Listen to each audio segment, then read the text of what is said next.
নমস্কার বন্ধুরা, কেমন আছেন? আশা করি সবাই ভালো আছেন। আজকে আপনাদের জন্য একটি নতুন খবর নিয়ে এসেছি। তা হলো সরকারি স্কুলের চুক্তিভিত্তিক কম্পিউটার শিক্ষক শিক্ষিকাদের বেতন বাড়ল শিক্ষা দপ্তর। বিজ্ঞপ্তিতে বলা হয়েছে, গত নভেম্বর মাসের 1 তারিখ থেকে শিক্ষক শিক্ষিকাদের বর্ধিত বেতন চালু করা হবে।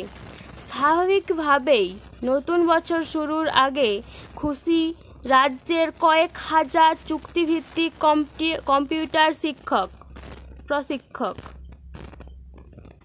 সরকারি স্কুলের চুক্তিভিত্তিক কম্পিউটার প্রশিক্ষকদের বেতন বাড়তে চলেছে। মঙ্গলবার এক বিজ্ঞপ্তিতে পশ্চিমবঙ্গ স্কুল শিক্ষা দপ্তরের তরফে এমনটাই ঘোষণা করা হয়েছে।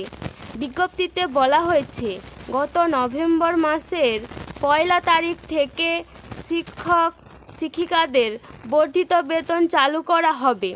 স্বাভাবিকভাবেই নতুন বছর শুরুর আগে খুশি রাজ্যের কয়েক হাজার চুক্তিভিত্তিক কম্পিউটার শিক্ষক শিক্ষিকা। সরকারি স্কুলে নিযুক্ত চুক্তিভিত্তিক কম্পিউটার প্রশিক্ষকদের 10,000 টাকা বেতন বাড়ানো হয়েছে। পশ্চিমবঙ্গের সরকারি স্কুলে কয়েক হাজার কম্পিউটার শিক্ষক শিক্ষিকা কর্মরত আছেন। দীর্ঘদিন ধরেই চুক্তির ভিত্তিতে কাজ করে আসছেন তারা। ছাত্রছাত্রীদের স্কুলে কম্পিউটার প্রশিক্ষণ ছাড়াও কম্পিউটার প্রশিক্ষকেরা স্কুলের বিভিন্ন ধরনের অনলাইনে কাজও করে থাকেন।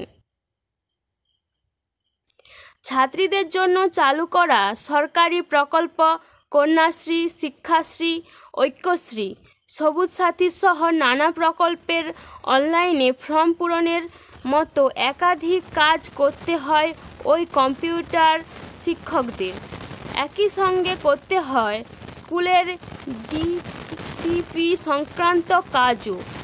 আর সেই প্রেক্ষাপটেই দীর্ঘদিন ধরে চুক্তিভিত্তিক শিক্ষক ও শিক্ষিকারা বেতন বৃদ্ধির দাবি করে আসছিলেন। এতদিন তাদের সেই দাবি পূরণ হলো। তবে বেতন বৃদ্ধি হলেও বর্তমান বাজার দর অনুযায়ী এই বৃদ্ধি কতটা চুক্তিভিত্তিক শিক্ষক শিক্ষিকাদের সুরাহা দেবে তা নিয়ে প্রশ্ন তুলেছেন বঙ্গীয় শিক্ষক ও শিক্ষাকর্মী সমিতির নেতা স্বপন মণ্ডল।